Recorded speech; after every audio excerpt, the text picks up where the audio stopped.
देखिए, इस भारत की आजादी के लड़ाई में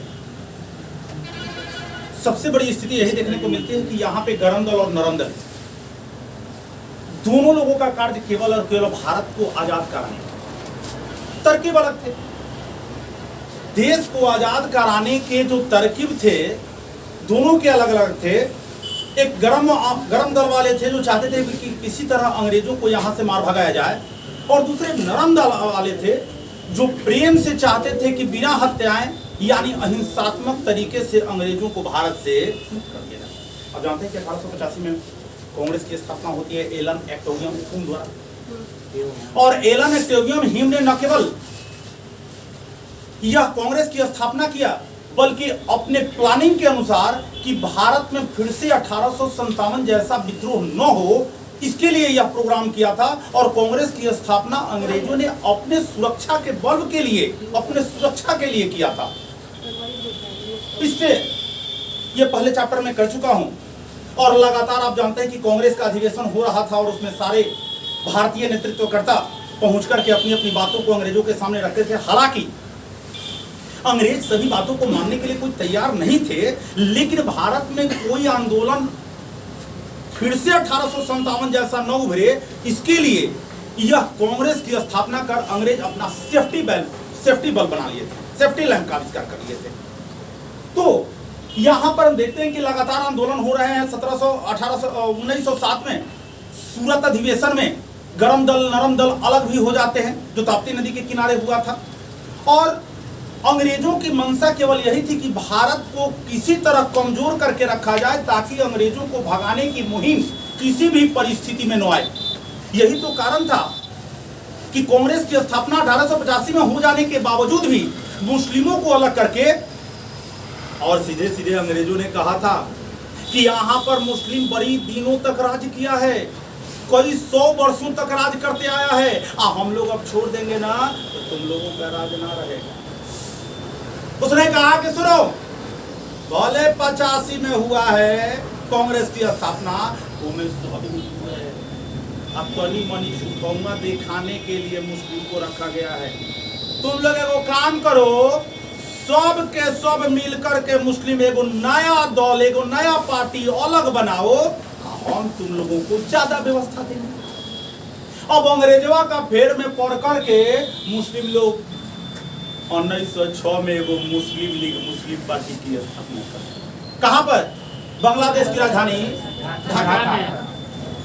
यह स्थापना तो कर दिए 1907 में। 1906 में मुस्लिम लीग एक अलग अपना राग अलापने लगी। 1907 में कांग्रेस में ही लगभग 2 भाग हो गए, गरम दल नरम दल टूट गया। और अंग्रेजों ने दिखावा करने के लिए मुस्लिमों के लिए 1909 में मार्ले मिंटो सुधार निकाला दिया। कहा कि अब मुस्लिम बहुल क्षेत्रों में केवल मुस्लिम ही चुनाव लड़ेंगे, यानी पृथक निर्वाचन व्यवस्था कर दी। बड़ी समस्या होगी। आप जानते हैं कि दिल्ली दरबार का आयोजन 1911-12, यह ऐसी घटनाएं हो गई जिसमें एक नहीं कई स्थितियां, एक नया यहां देखने को मिलता है। लेकिन इन सबके बावजूद गरम दल नरम दल मुस्लिम लीग सबके बावजूद अभी भी अंग्रेजों से सही लोहा लेने वाला यानी नेतृत्व करने वाला अभी भी देशों में थोड़ी सी कमी जरूर है। इसी में हम देखते हैं महात्मा गांधी का पदार्पण। महात्मा गांधी की चर्चाएं, यह चाहे जो भी उन पर उंगली उठाते हों, जितना उन्होंने देश के लिए कष्ट सहा है, वह सही में आज के आधुनिक परिवेश में अगर हम लोग अपने पर इंप्लीमेंट करके देखें तो शायद कभी भी संभव ना होगा। महात्मा गांधी पर ही थोड़ी सी टिप्पणी, ताकि देश आजाद कराने में सबसे महत्वपूर्ण भूमिका महात्मा गांधी की रही, इसमें कहीं कोई दो राय नहीं है। यह वह व्यक्ति हुआ करता था जो एक दीवान का लड़का हुआ करता था। एक दीवान के लड़के हुआ करते थे गांधी जी। ये छोटे मोटे घराने से नहीं थे। छोटे मोटे घराने से रहते तो लंदन पढ़ने जाते, पैसे की कोई कमी न थी। और देखिए ना, जिनका जन्म 2 अक्टूबर 1869 को होता है, शादी हो जाती है 1882 में शादी होती है किससे? 83 में चल जाते हैं कहां पर? पढ़ने के लिए लंदन चले जाते हैं। ये माता पिता का नाम ऐसे लिख दिया हूं। पढ़ने चले जाते हैं और पढ़ने के बाद एक पढ़ाई जैसे ही खत्म होती है, दक्षिण अफ्रीका में रंगभेद थोड़ा सा ज्यादा ही चल रहा था। वहां पर गोरी काले का भेदभाव थोड़ा सा ज्यादा ही हो रहा था। एक अब्दुल्ला नामक व्यक्ति ने 1 साल के लिए महात्मा गांधी को एक तरह से कहिए कि एग्रीमेंट करा लिया कि चलकर के दक्षिण अफ्रीका में मेरा वकालत कीजिए। यह गए भी दक्षिण अफ्रीका में वकालत करने के लिए, लेकिन वहां पर गोरे काले के भेद ने इनको बड़ी परेशान किया। गांधी जी बड़ी परेशान हो गए और तब रंगभेद के खिलाफ भी आंदोलन इन्होंने शुरू किया और सबसे पहला इन्होंने सत्याग्रह वहीं पर किया। कब? 1800 कहां पे किए थे? और फिनिक्स फर्म की स्थापना भी इन्होंने कहां की थी? 1893 में इन्होंने शुरू कर वो पहला सत्याग्रह किया और फिनिक्स फर्म की स्थापना कहां पर कर दी? वहीं पर इनके एक गुरु जी मिल गए जो बड़ा बढ़िया बढ़िया बात बताते थे। कहते थे कि तू न केवल वकील लायक है बल्कि तू कुछ ऐसा बेहतर काम कर सकता है जो और लोगों से संभव। यानी देख चुके थे कि यह दूरदृष्टा व्यक्ति है, गांधी जो है दूरदृष्टा व्यक्ति है। अतः उनके गुरुजी ने कहा कि ऐसा करो ना, तुम पहले 2-3 किताब पढ़ लो जो मैं बताता हूं, और वह पढ़ने के बाद जैसे मैं कहता हूं वैसा वैसा काम करना। अतः सबसे पहले उन्होंने रस्किन की एक पुस्तक पढ़ी और उसमें रस्किन ने इस बारे में, रस्किन बॉन्ड ने लिखा था कि भाई अगर कोई व्यक्ति, अगर कोई समूह, अगर कोई देश किसी चीज के लिए आपकी बात नहीं सुनता है तो आप बृहत लेवल पर भूख हड़ताल करके और पूरे देश को, पूरे विश्व को यह जनाने की कोशिश कीजिए कि वह आपके साथ क्या आतापाई कर रहा है ना। इस तरह से महात्मा गांधी ने 2-3 पुस्तकें महत्वपूर्णता से पढ़ने के बाद पूरी तरह से अब यह जान चुके थे, और यह जानते भी थे पहले से। जब जन्म ही 1869 में हुआ था तो पता तो था ही कि हमारा देश गुलाम है और अंग्रेजों के कब्जे में है। यह सब जानते थे कि अंग्रेज हमारे देश में न केवल गुलामी बल्कि ज्यादा से ज्यादा धन लूट करके और ब्रिटेन पहुंचाना शुरू कर दिए हैं। हमारा देश खोखला होते जा रहा है, बर्बाद होते जा रहा है, अनएजुकेटेड होते जा रहा है, और शिक्षा के साथ साथ बेरोजगारी बढ़ रही है। जो सूती कपड़े बना करके हमारे लोग जीविका चलाया करते थे, अब बने बनाए कपड़े वहां से यानी ब्रिटेन से आना शुरू हो गए हैं। और इस तरह से जो स्थितियां हैं भारत की बहुत लाचार, खराब हो गई है। लेकिन गोपाल कृष्ण गोखले के कहने पर कि जा रहे हो भारत तो जाते एक बेर आंदोलन शुरू मत कर देना, जाना तो तनी सा आराम उराम करना, अंग्रेजों का आप हवा लेना कि कर क्या रहे हैं, पहले तनी उन लोगों के साथ रहना। आज जब आप किसी के साथ रहिएगा तबे न भीतरवा का बात करिएगा। महात्मा गांधी सबसे पहले अंग्रेजों के समर्थन में आकर के, और जैसे ही महात्मा गांधी का पदार्पण 9 जनवरी, भारत कब आते हैं यार? 9 जनवरी 1915 जैसे भारत आते हैं वह देखते हैं कि यहाँ पर तो भाई ब्रिटेन लड़ रहा है, द्वितीय विश्व युद्ध में खड़ा हुआ है और जर्मनी इनकी स्थिति को खराब की हुई है। अतः सबसे पहले आते ही इन्होंने सपोर्ट करना शुरू कर दिया। किसको? अंग्रेजों को, और भारतीय नवयुवकों को आह्वान करके और अंग्रेजी सेना में भर्ती करना। कौन? अंग्रेज बड़ा खुश हो गए। अंग्रेज खुश हो गए कि बहुत अच्छा मिला है आदमी, हमको तो पहले ही व्यवस्था बना रहा है, सारे युवकों को भर्ती कर रहा है, हम लोग द्वितीय विश्व युद्ध में जीतने के लिए भारतीय युवकों को खूब कटवा रहे हैं। ये खुश थे अंग्रेज। सार्जेंट की उपाधि, हिंदुस्तान कैसर हिंद की उपाधि, दुनिया भर का उपाधि इनको मिलना शुरू हो गया। गांधी जी कहे कि अब वहीं तक टेलर दिखा रहा हूँ, फिल्म तो अभी आगे है। बस अभी 1915 में आए, अभी इनको कुछ दिन तक अंग्रेजों के साथ रह करके उनकी स्थितियों को जानना था कि कर क्या रहे हैं। 1916 में लखनऊ में कांग्रेस का अधिवेशन हुआ। गांधी जी तो गए ही, बिहार का एक युवक पहुंच गया, क्या नाम था? राजकुमार शुक्ला पहुंचा और जाके कहा कि हे गांधी जी, तनी चलिए ना, बिहार में बड़ा अत्याचार हो रहा है। बिहार में खाने के लिए कम बेस है। अंग्रेजवा सब कह रहा है कि जिसके पास 20 कट्ठा खेत है वो 3 कट्ठा क्या करेगा, नील बोएगा। अब बताइए, एक तो हमको खाने को नहीं है, आई 3 कट्ठा नीलवे बोआ देगा तो हम लोग क्या करेंगे। दूसरा, सबसे बड़ी समस्या थी कि जहां भी नील बोया जाता था वहां की जमीन बंजर। अभी दोनों समस्या, एक तो खाने के चावल दाल सब्जी की कमी है, हम लोग नील बो करके अब बढ़िया कपड़ा नील डाल करके पहनना शुरू करे, ये कहीं से उचित लगता है। बस अब इसी के लिए महात्मा गांधी को निमंत्रण दिया, बोले कि चलो अब किस साल तो नहीं आऊंगा। 1916 में लखनऊ अधिवेशन में बोले कि अब किस साल नहीं, अगले साल कोशिश करना। बस अगले साल यानी 1917 में पहलका बार चंपारण पहुंचे। कहां पहुंचे? पहलका बार चंपारण पहुंचे। कब? चंपारण सत्याग्रह पर। चंपारण सत्याग्रह में क्या किए? 3 कठिया प्रणाली को बंद कराने का प्रोग्राम किए। अंत में अंग्रेजों को जाना पड़ा कि ना भाई मत बोलिए, लोग सब जमीन बर्बाद हो रहा है, या खाने को है नहीं, या नील की खेती हो रही है, खाने को कुछ नहीं, अब 3 पीस पहन करके घूमिएगा तो लोग तो जानिए न जाएगा कि स्थिति अंदर से क्या है। यह बात ही हम है। और 1917 में चंपारण सत्याग्रह को इन्होंने सफल बना दिया।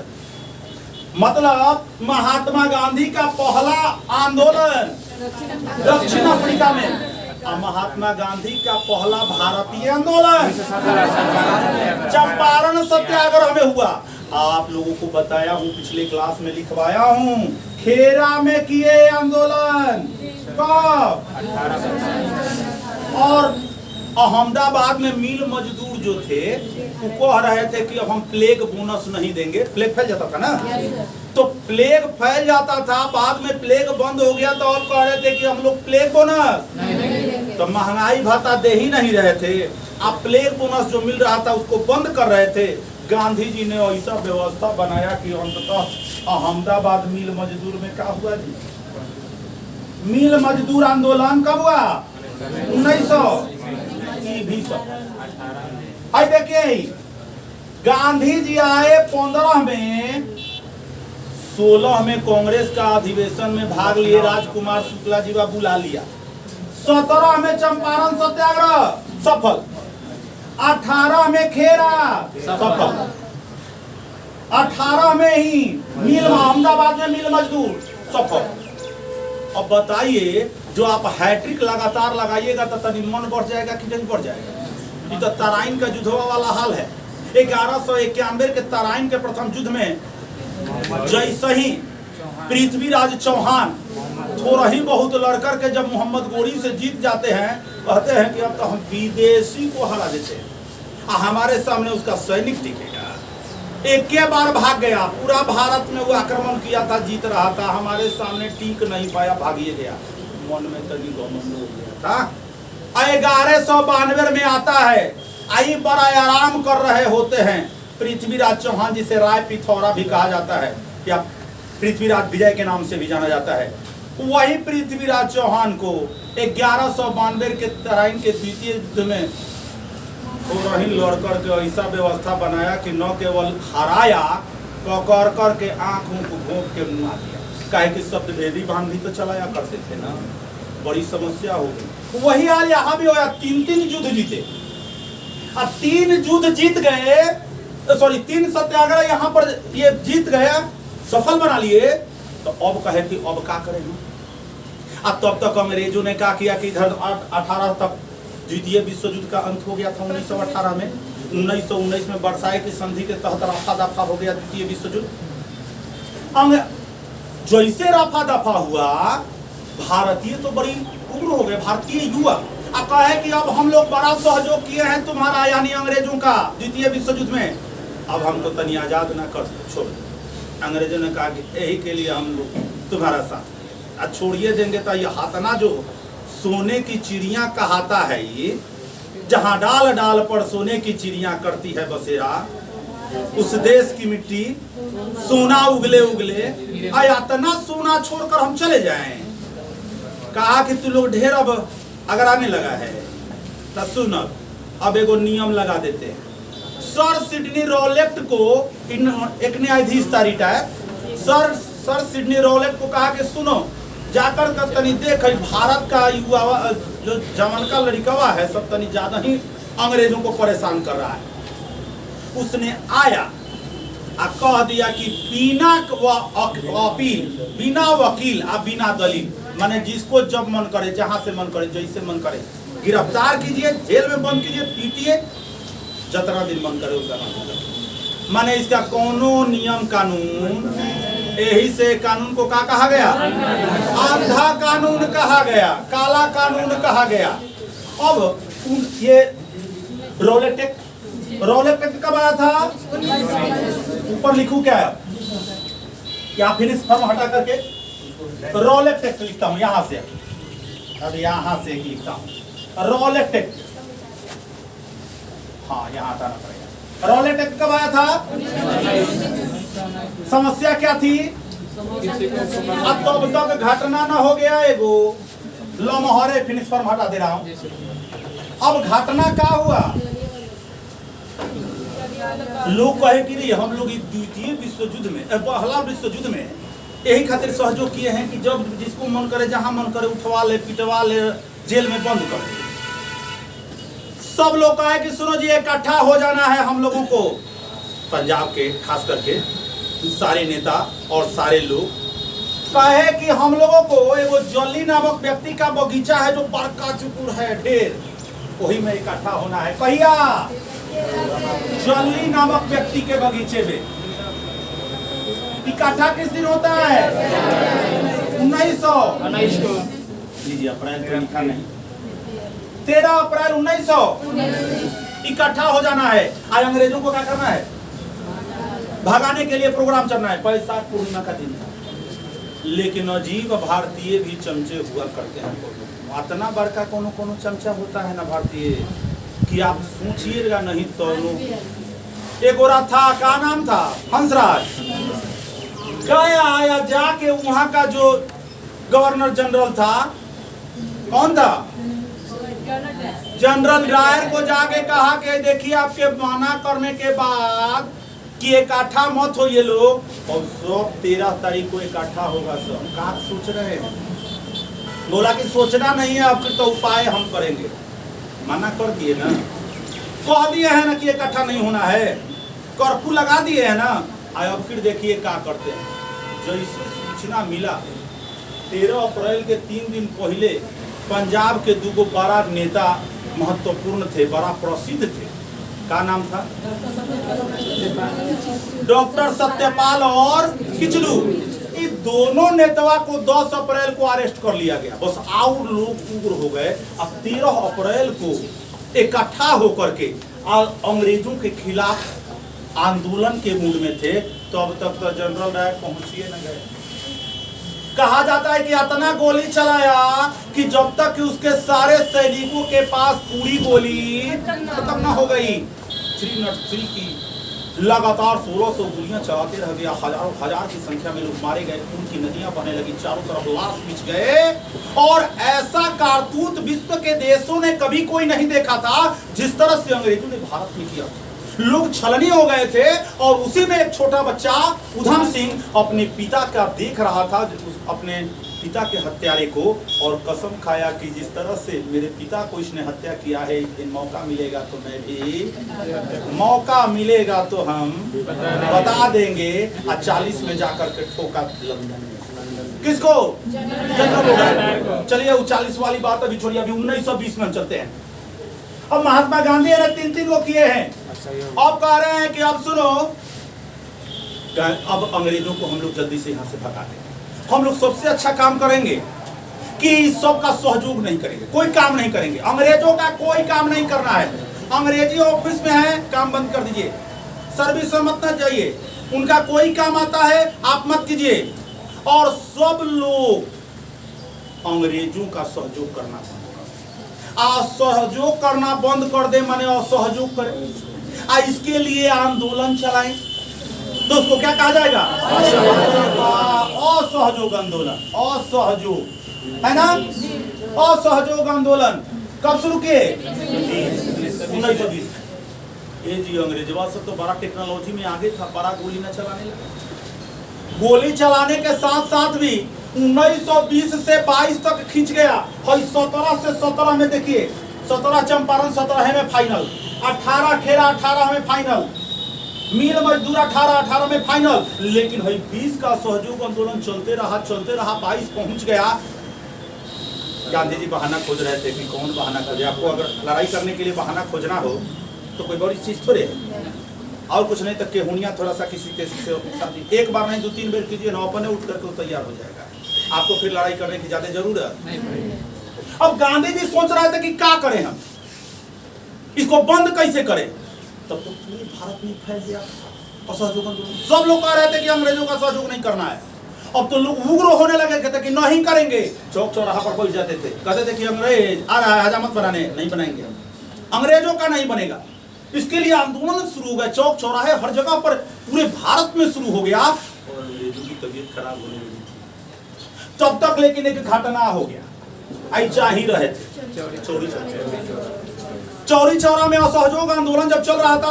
असहयोग आंदोलनकारी जो थे, पुलिस वाले जो बहुत ज्यादा लाठी डंडा चला करके भागे हुए थे अपने थाना में, वहीं पर घेर करके का ताला में बंद करके और चारों तरफ से घेर करके उसी में आग लगा। 21 पुलिसकर्मी एगो दरोगा जी, 22 लोग, 22 में 22 लोग। और यह घटना है, इस घटना को जाना जाता है चौरी चौरा। कब? 5 फरवरी 1900। यह बात है ना, 5 फरवरी 1922 को कौन घटना घटा? महात्मा गांधी ने कहा कि मौका मिल गया, हम कह देंगे कि भाई हम हिंसा नहीं चाहते थे, तो आपने हिंसा किया, इसलिए हम ये आंदोलन अब हम वापस करते।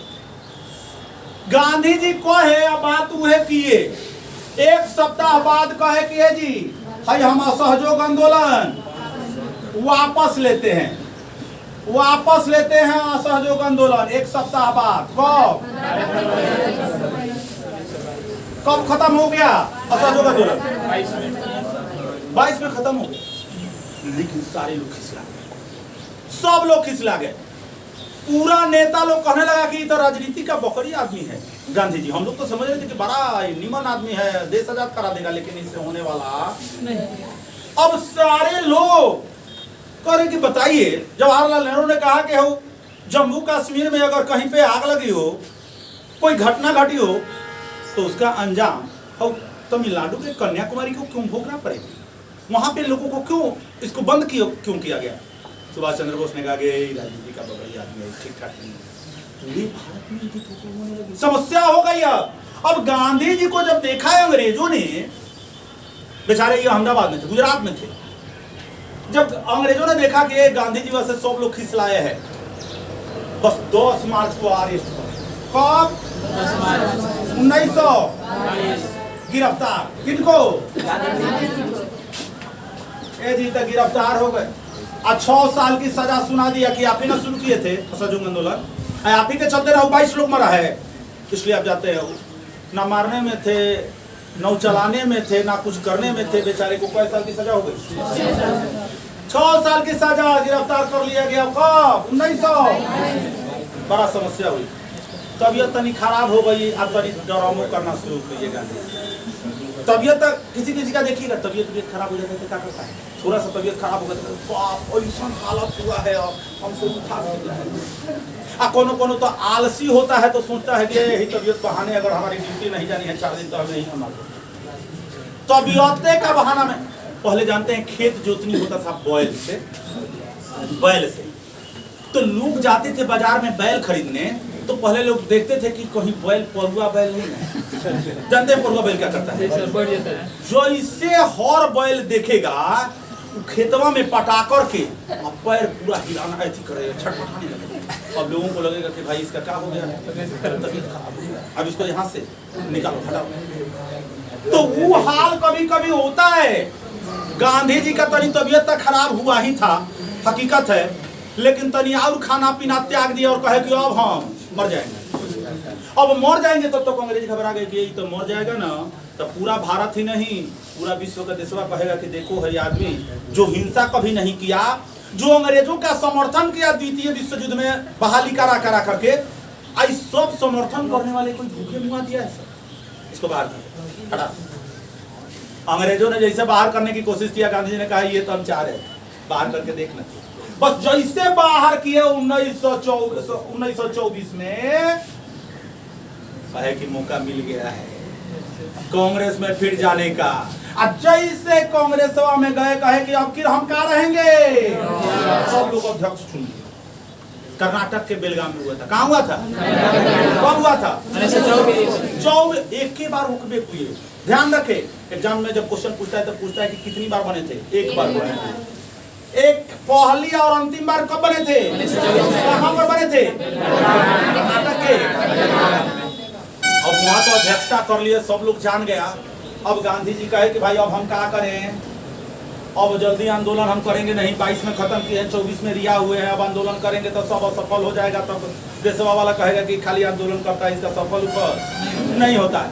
तो उन्होंने कहा कि भाई चलो कुछ सेवा टफल भी हुई इसी बहाने। आई देखिए इधर प्लेग बोनस मिल रहा था ना जो बंद था, फिर तनी प्लेगवा फैल गया इधर 1925 1924 5-6 साल गांधी जी अस्थिर रह करके खाली पूरा देश भर का सेवा करने का था, खूब सेवा, लोगों के तबीयत खराब में जा करके सेवा करना शुरू कर दिया जितना। तबे तो वो कहानी कभी कभी सुनाता हूँ आप लोगों की। एक महिला अपने बच्चे को लेकर के गई कि घाव बहुत ज्यादा हो गया, इसको ठीक करा दो।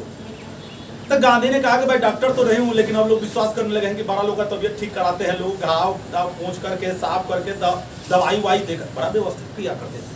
गांधी जी ऐसे ही महान थोड़े हैं, एक एक काम से थोड़े महान है। जहां उनको ढूंढा गया 6 साल तक इतना सेवा किए, 6 साल तक सेवा करने के बाद उन्होंने कहा कि भाई अब हम क्या करें।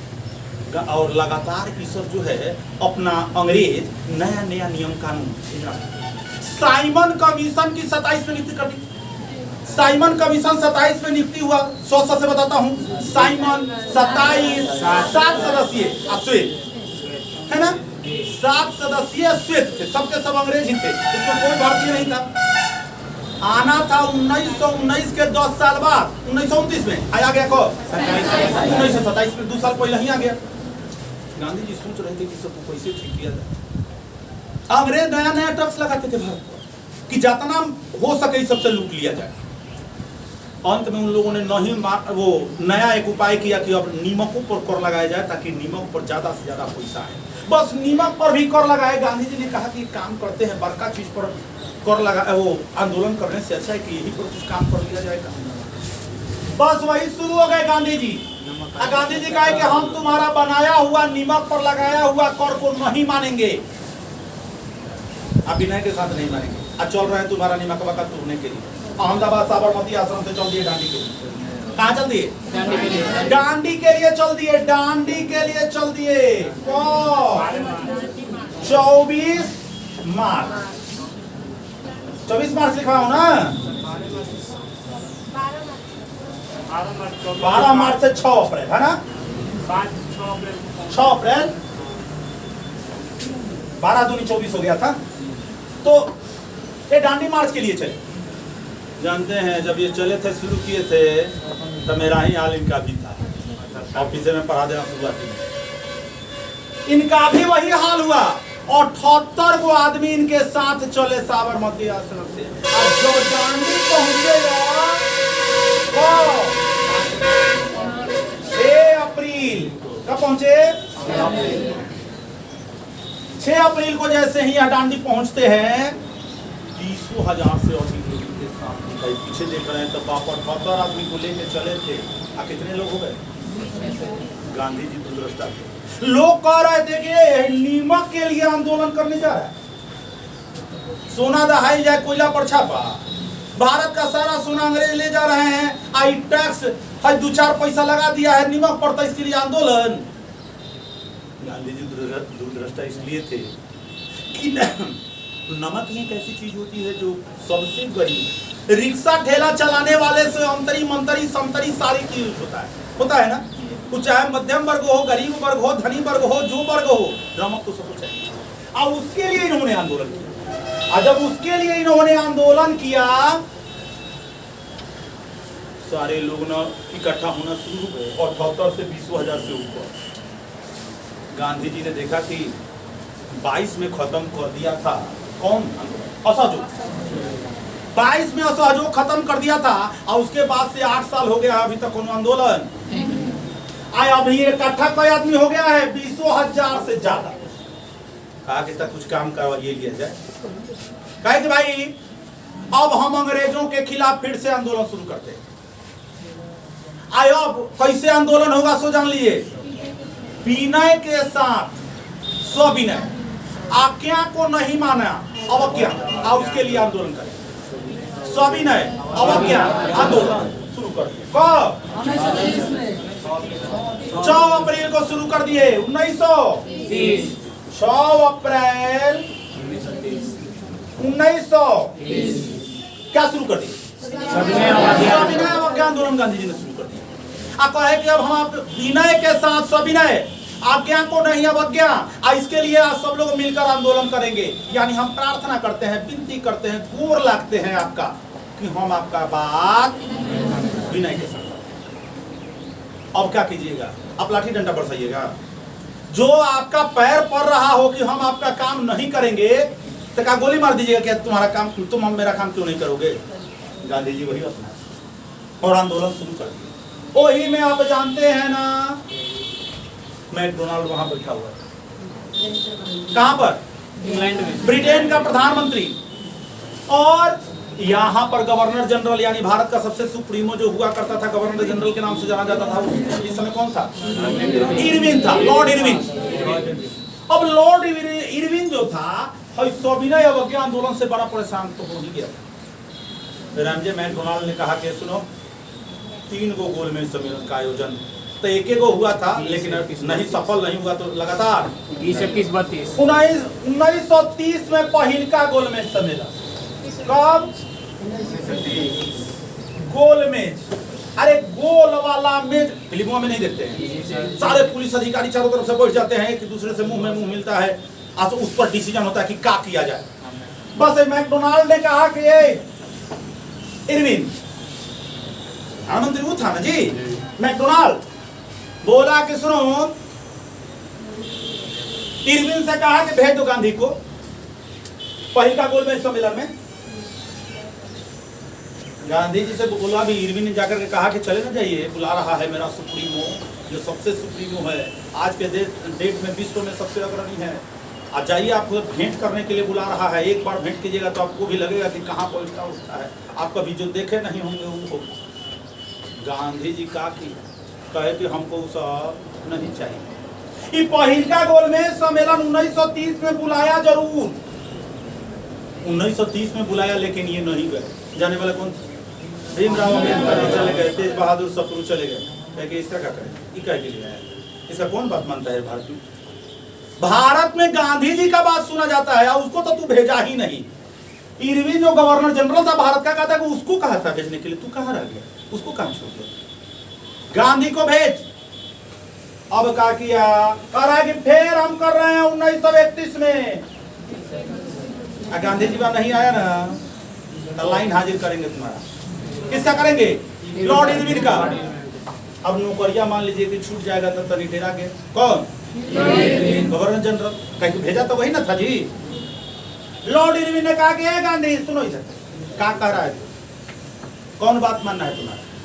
कहा कि हमारे पास लिस्ट है, सारा लिस्ट वाला लीजिए, पहला लिस्ट। लेकिन एक बात बता दे रहे हैं, तुम्हारा बात तो मानेंगे, लेकिन अब किर इधर उधर किया जाने में तुम वहां पे, इसका मतलब तू हमारा नौकरिया खा जाएगा।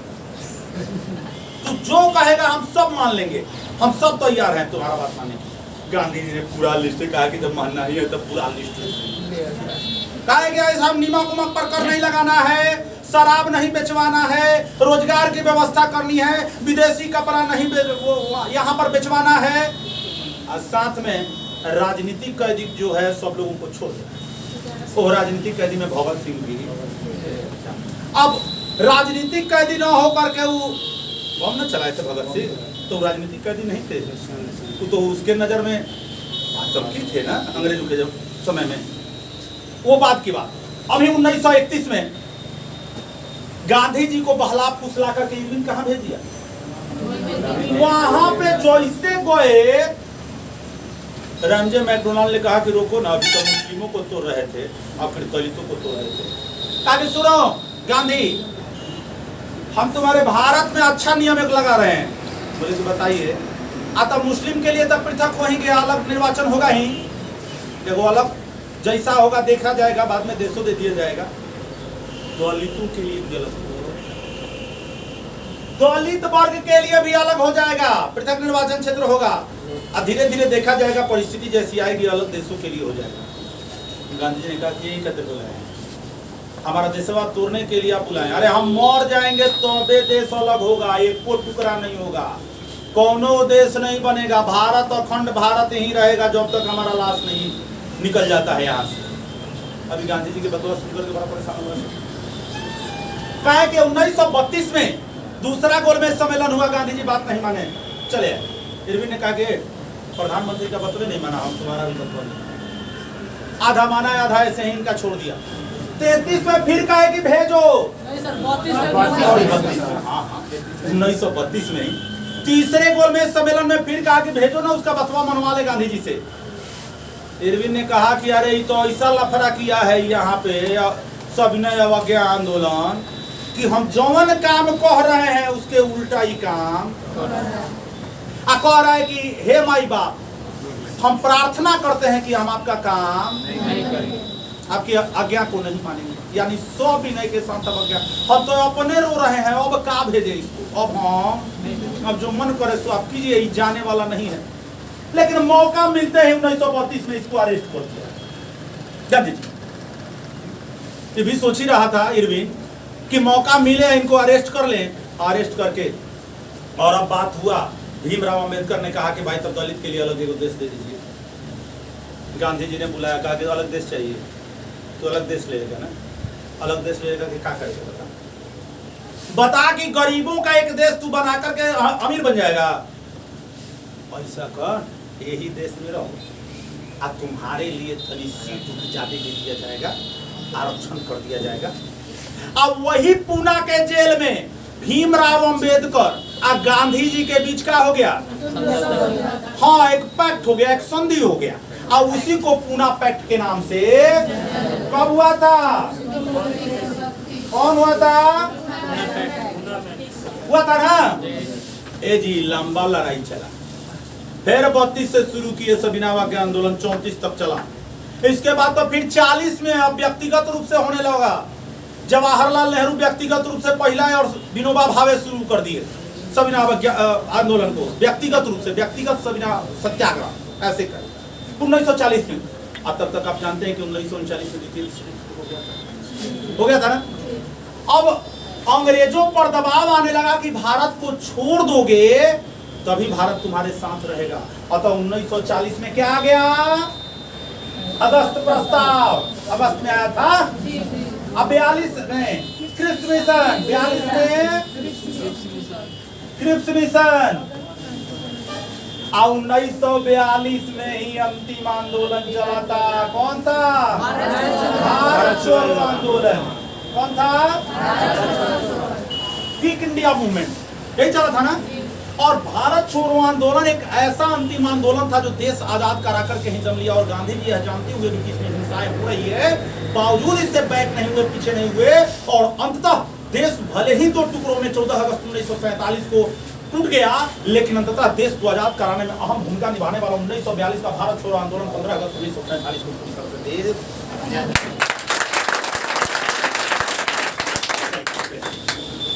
और अब हम चलते हैं थोड़े से कुछ महत्वपूर्ण